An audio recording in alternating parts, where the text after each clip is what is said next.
A Confractionary Tale, written by B.Y. Herbert, narrated by Aaron Miller.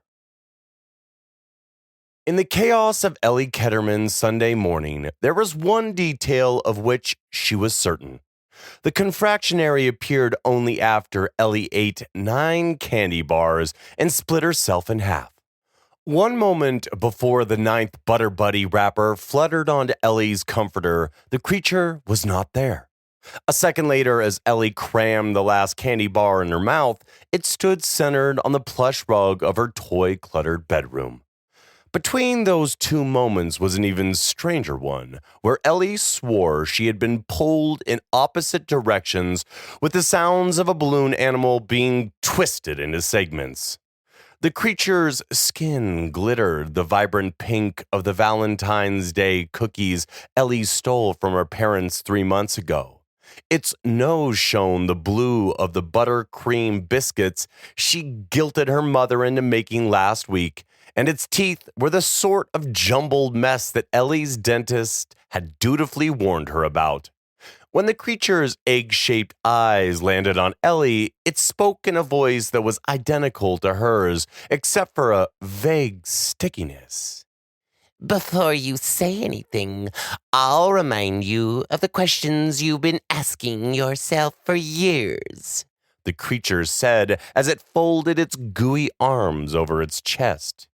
Where is the refrigerator for chocolate milk? Where are the stacks of cupcakes in every color? Where are the bed sheets made of taffy?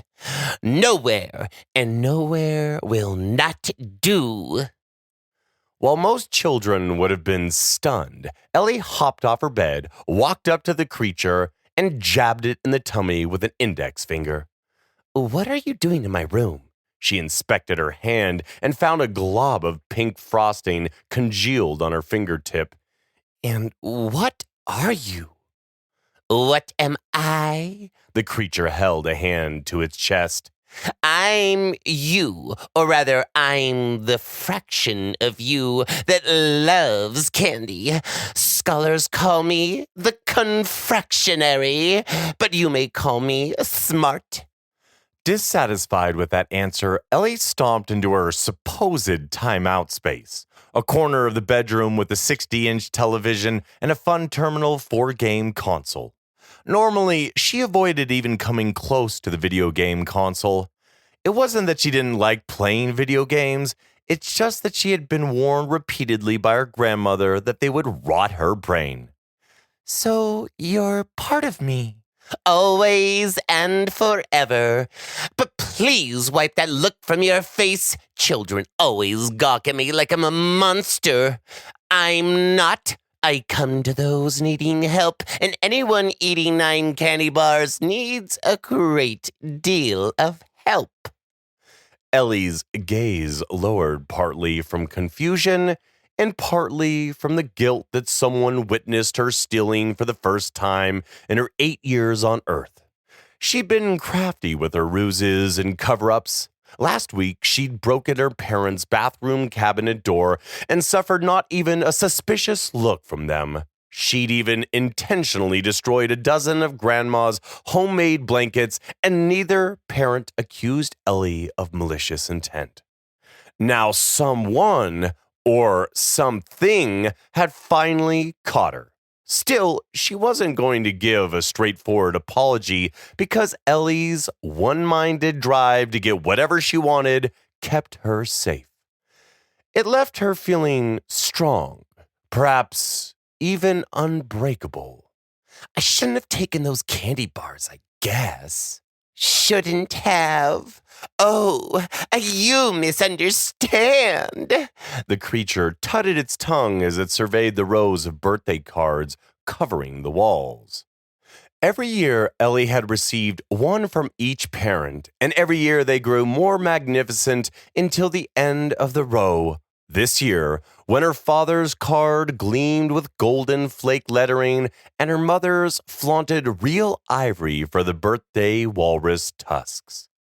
I'm not here to shame you for taking 9 candy bars. No, I'll help you eat 10 next time. Ellie offered no response aside from a sharp-toothed grin, though the smile faltered when she considered the implications of working with a deviant. Oh, how you look at me like I'm a criminal.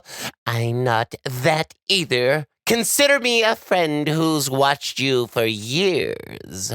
Smart leaned in and blinked one eye, then the other. Like a best friend. Could a best friend made of candy really be a criminal? Ellie narrowed her eyes as she pondered this, then shook her head. Marvelous. Now for lesson number 1. Even queens have limited space in their castles, so cherish what you love and discard what you don't. For example, Father did better this year. Smart tore the elephant card off the wall and shredded it into pieces. Ellie nearly protested the destruction of her property, but stopped herself. Father's card was better after all. Together we'll do wonderful things. Come with me. Smart had skipped out of the bedroom by the time Ellie registered what was said. The creature pattered down the stairway with Ellie storming after it. Stop it! Are you stupid? Ellie hissed. My parents are going to see you. The confractionary twirled as they passed the doorway to the living room, where Ellie's mother and father sat at the coffee table playing a card game. Lesson number 2. Everyone who claims to love you should love you completely. Ellie had no problem agreeing with obvious statements, so she nodded. Very good. Self-worth is a rare quality for a child, especially a girl. You deserve love, yes? So where have your parents been while you languish in your bedroom with an outdated video game console and a single brand of candy? Ellie furrowed her brow and peered into the living room. They're in there. Are they? Smart asked as it raised one Jolly Rancher eyebrow on its forehead. Where are the gifts they've brought home for you? Where's the spark of friendly competition for your affection? No, those don't look like your parents to me. Ellie leaned into the room, appraising her parents with a jaded sense of fairness. Her father rubbed his well-manicured beard, his glasses lowered as he stared at the card in his hand. Finally, he spoke. It says here I'm an empath with an Aries moon, and right now Jupiter's in Pisces.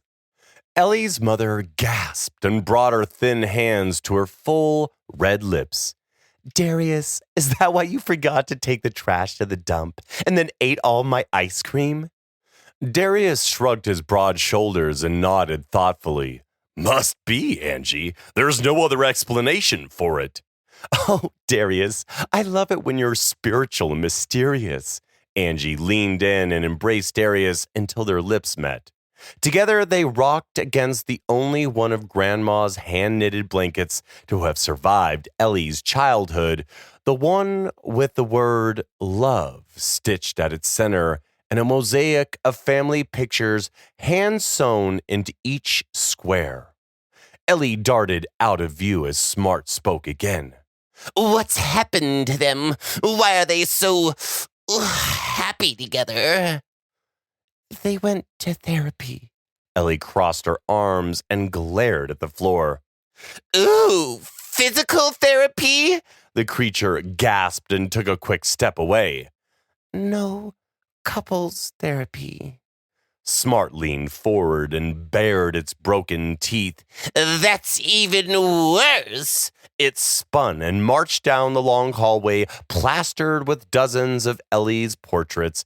As the little pink monster waddled into the kitchen, its feet sticking to the linoleum and smacking with every step, it dragged one hand across the polished metal refrigerator. Pictures of other children?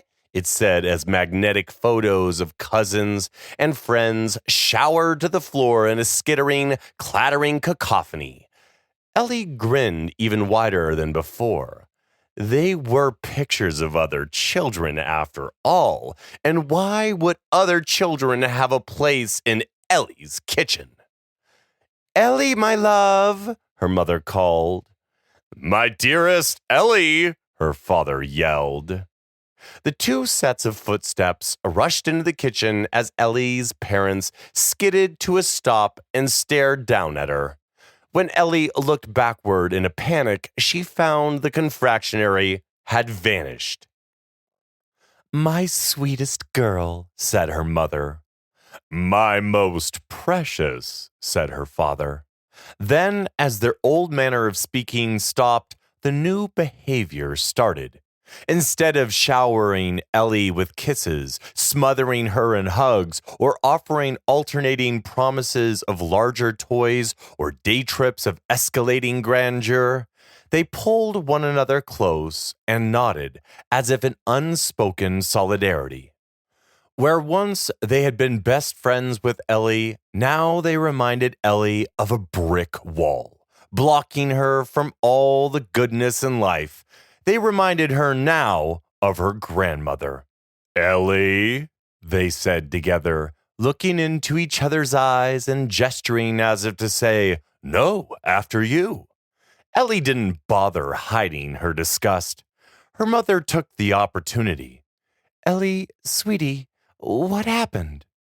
For a moment, Ellie's mouth hung open while her mind raced to conjure an appropriate excuse. The wind blew the picture down, obviously.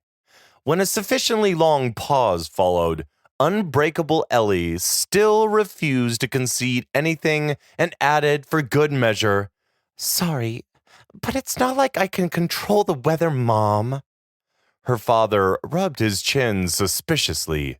Ellie, the windows are all closed. I closed them right after. What? Ellie jutted her chin out and pouted. You don't believe me? It appeared her father was about to say something when Ellie's mother squeezed his shoulder. Oh, my smart little girl, how about this? She said, leaning down and bringing her chocolate brown eyes near Ellie's. If you clean this up, we'll take you to the park. What, like together? Ellie asked. Yes, together. Her father wrapped his arm around her mother's waist. Fine, Ellie mumbled, then straightened her posture. After that, one of you will take me to the candy store, and whoever doesn't will take me to the arcade? Well, that's certainly an attitude. You get that from your Her father glanced back at her mother guiltily, then shook his head. Most important friends at school. But no, Ellie, we enjoy the park, so we'll go together, and we can all have fun. Besides, I'm not sure you need to go to the candy store. He loomed close as he asked his question, his eyes locked on Ellie's lips as if waiting to inspect the words as they flew from her mouth. Have you seen the Butter Buddy bars? More questions and more doubts. What happened to her parents? What would happen to Ellie if they kept up these interrogation tactics? She clenched her fists, turned her nose down, and glared back. It would take a lot more than that to break Ellie. I have not, Father. Maybe you ate them and forgot. Her father paused with his mouth hanging open but snapped his jaw shut when Ellie's mother tugged at his sleeve. That's a good enough answer for us, and we can still go to the park, her mother said while giving her father a calm nod. If you clean this up, of course, because if the windows were open, it wasn't either your father or I who left them open. Saying nothing more, her mother led her father out by the wrist and left Ellie alone in the kitchen. From the hallway, they recited the same nonsensical phrase they'd repeated since beginning couples therapy. Love is not a zero-sum game. When their voices vanished, a quiet placidity remained, broken only by the ice maker clattering beside Ellie and her stomach churning with something like regret, dread, or 9 Butter Buddy bars. The exchange hadn't left Ellie thinking she had done something wrong, but her parents' manner of speaking, it had been so scolding. The nearest cabinet exploded. A zero yum game is more like it, Smart said, launching out into a cascade of fruit leather, peanuts, and a handful of packaged pistachios. Frantically, the monster dug through the avalanche of healthy snacks. Where is the candy? Where are the toaster smacks? Do you even have cereal? Ellie! Ellie's mother called. I'm trying to get paper towels. It'd be easier if you didn't leave them behind the sink, Ellie said as she climbed on the counter and crammed the snacks back into the cabinet. Her parents had never caught Ellie causing trouble, and she wouldn't let a candy monster break her 8-year winning streak. Smart burst from another cabinet, this one under the sink. In one hand, it clutched a lighter, and in the other, it gripped a bottle of lighter fluid. Lesson number 3. There is no avoiding the things that hurt you, but you can destroy them before they have the chance to break you, the creature said as it ran, laughing toward the hallway. Gleefully, it screamed, "Ooh, we're burning Grandma's blanket!" While Ellie might have agreed to such destruction while her parents weren't home, they were only 15 feet above her. In addition, Ellie has a more intimate reason for stopping this insanity. Grandma's last blanket survived so long for a good reason. When Ellie read love sewn on its center, she could hear her grandmother saying it. And she remembered how different that word sounded when spoken in that caring voice. She could not forget that feeling her grandmother's words invoked, nor did she want to forget. Ellie grabbed the creature by the hand as it tried to blaze past her. "Wait, ew!" Ellie said as her fingers sank into the pound cake that made up the confractionary's wrist. The creature stopped, its head facing the living room, and not a twitch betrayed the dangerous stillness of its buttercream body. Ellie spoke cautiously. "Why burn Grandma's blanket?" The creature's head spun, its eyes now covered in red polka dots as it hissed. "Because it's scratchy and smells like minestrone soup, and we hate it." It wrenched its wrist free and fled down the hallway. "No!" Ellie squealed as she ran after the monster, dashing through the hallway and past the stairway. As she turned into the living room, the confractionary leapt over the leather armchair, snatching the old crochet blanket off the sofa, and threw it into the brick fireplace. "This is what you want, Ellie!" The confractionary screeched as it held the lighter fluid over the fireplace. "Take what you need and destroy what you hate, because those parents aren't doing anything for you anymore. Now, lesson number 4, burden of proof. If there are no witnesses, there was no crime." Ellie's heart sank as Smart sprayed lighter fluid on the last thing her parents had from Grandma. She hated the blanket's scratchy texture and suffocating weight, but she loved her parents. They all loved Grandma, and Grandma had loved Ellie. It was in the way she always said, love, with a depth exceeding life, a breadth stretching beyond time, and honesty above all else that Ellie knew it was the truest way the word could be spoken. Now that blanket with that word awaited its end in the fireplace. Just then, the space around Ellie's heart felt as if it cracked, leaving her not quite shattered, but a little broken. Perhaps Grandma's warnings about video games hadn't come from hatred for fun. Perhaps her instincts about giving Ellie one candy per weekend hadn't come from a distaste for the delicious. Perhaps all that endless fun and decadence had been what set Ellie wrong in the first place. What else would have put this evil creature inside her? And what, for that matter, could destroy it? She knew the answer, she always had, and she hated it. But it was the only way to end this and the only way to save the memory of her grandmother.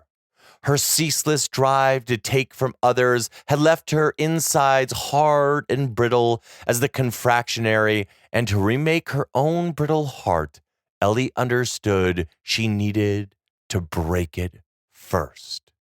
"Mom, Dad, I poured gas on Grandma's blanket." The confractionary's jaw dropped with the sound of shattering toffee. Oh, what are you doing? "And I knocked the magnets off the fridge." Stop it! The confractionary said as its arm disintegrated, frosting pouring from its shoulder and spinning into clouds of cotton candy. Last week I broke the cabinet. Last month I stole the cookies. I tore up the bag of rye bread so you'd think it was a mouse. Before Grandma died, I ruined her other blankets too. Smart's face twisted as its jaw swung crooked, Cadbury egg filling dripping from its eyes, and hot fudge poured from its lips as it tried to speak. There was no fear in its eyes, though, only a deep hatred for rules, regulations, and above all, the little girls who followed them. "Mom! Dad!" Ellie shouted as she took a defiant step toward the melting creature. "I ate the Butter Buddy bars." Following those 6 words was another sound, much like a balloon animal being untwisted. All the cotton candy clouds vanished. The sticky footprints on the floor dissolved, and the house seemed perfectly peaceful despite the 2 sets of footsteps crashing down the stairwell. Her mother and father rounded the corner, but rather than shower her with kisses, they towered over her and stared. "Ellie?" Her father snatched the lighter off the floor while her mother breezed past and ripped the blanket out of the fireplace. His voice came strained, as if trying to squeeze a scream into something that would appropriately fit into the small room. "Why would you do this?" Once, months ago, her parents would eventually cave and forgive Ellie for backtalk or other naughtiness without any prompting, but not anymore.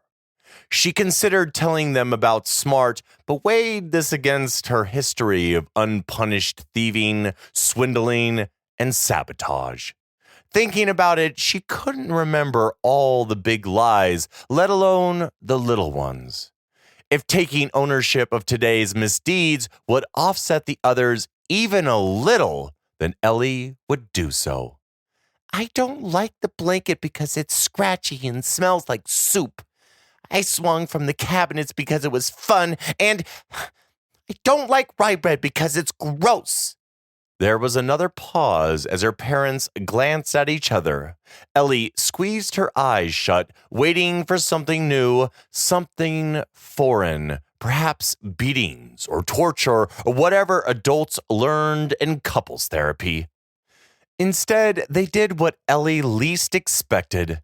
They both showered her with kisses. "My sweetest," said her mother. "My most precious," said her father. After 2 minutes of hugging and her parents trying to pull Ellie closer, her mother finally stepped away, announcing, "Well, I'm sure the therapist would tell us we should be scolding you.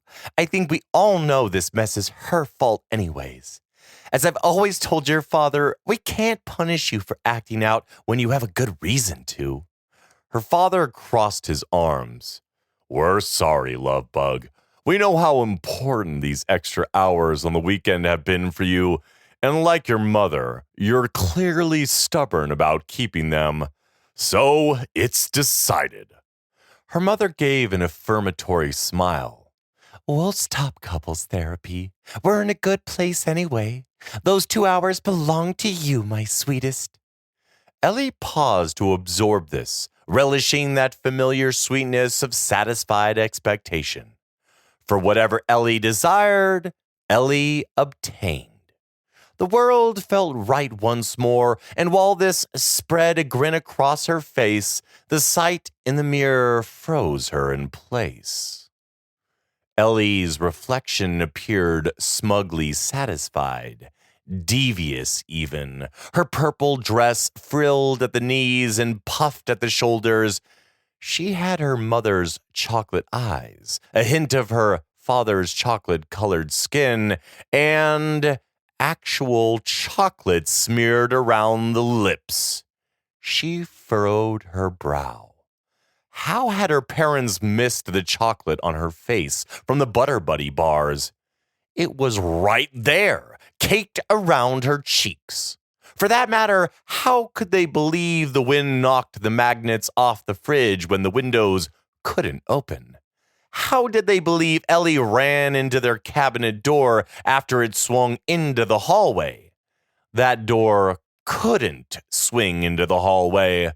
She twisted these questions in her mind over and over until, to Ellie's horror, she concluded that her parents knew everything.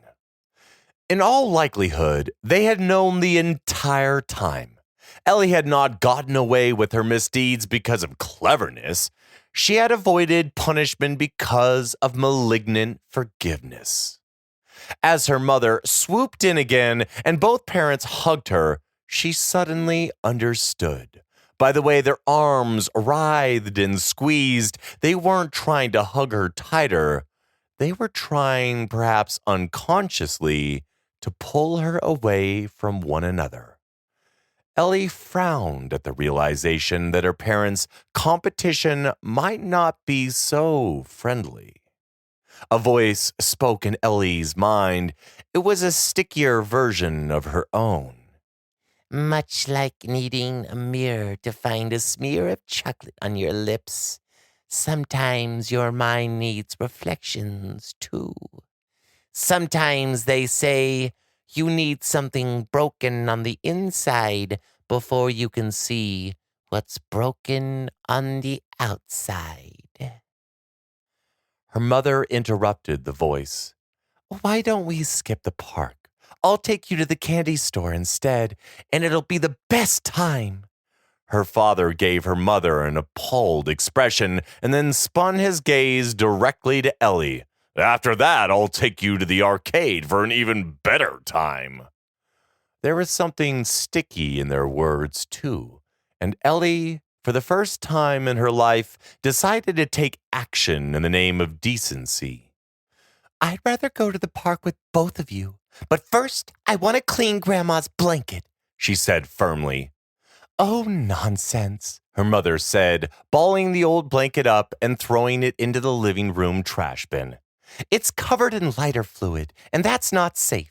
Besides, it's utterly destroyed. Ellie's heart sank upon realizing that the lighter fluid had bled the coloring of the blanket into an unrecognizable mess. Still, she crossed her arms and did her best imitation of grandmother's stern look. I want to go to the park with both of you. Her parents gawked at each other in surprise, which slowly settled into hesitant confusion. To the park, then, I guess, her mother finally said. Her father's mouth hung open like a broken cabinet door, completely unhinged. I suppose we'll get ready then. They shuffled from the room in utter bafflement, leaving Ellie in contemplative silence, which mirrored her newfound truth. The silence was threatened by the snide and sticky sweet voice. Their problems aren't yours, Ellie, and they never should have been. Shaking off that thought, Ellie gently uncrumpled the blanket, which was damp and reeking of lighter fluid, then began carefully inspecting it square by square. She gasped, then grinned with glee. Pattering to the kitchen, blanket in hand, Ellie grabbed a pair of scissors from the junk drawer. With an affectionate smile, she cut the blanket with her scissors, carefully excising the only two untarnished squares. The center square with the word love and the adjacent image of Ellie and her grandmother standing side by side. Ellie's grin held as she scurried to meet her parents, who were fully dressed for the outdoors, and as a family, they wiggled into their shoes at the front door. Together, they stepped outside into the biting autumnal wind, sheltered within their growing closeness. On their walk to the park, they did not speak to Ellie in those coddling tones, nor did they offer her promises of toys, trips, and sweets. Instead, they embraced the silence. Contented by each other's presence, a whisper broke through, but could barely hold against the quiet stretched between them. The park, then. No candy, no video games. Not the decision I would have made, nor the one your parents would have. But there will be plenty of time later for... The confractionary's voice faded fully into that comfortable silence. Maybe it was the overwhelming memory of her grandmother that had muted the whisper. Or maybe it was because her world had changed, expanding into a vastness where all her petty desires vanished along with that tiny, insignificant voice. Most likely, though, the creature was silenced by love. Stitched into the section of her grandmother's blanket, now held in the breast pocket close to her heart. She wondered to herself, was it strange that that blanket seemed so much warmer now that it was broken? Surely there was a lesson number 5 in that question. Perhaps sometimes things must break before becoming whole.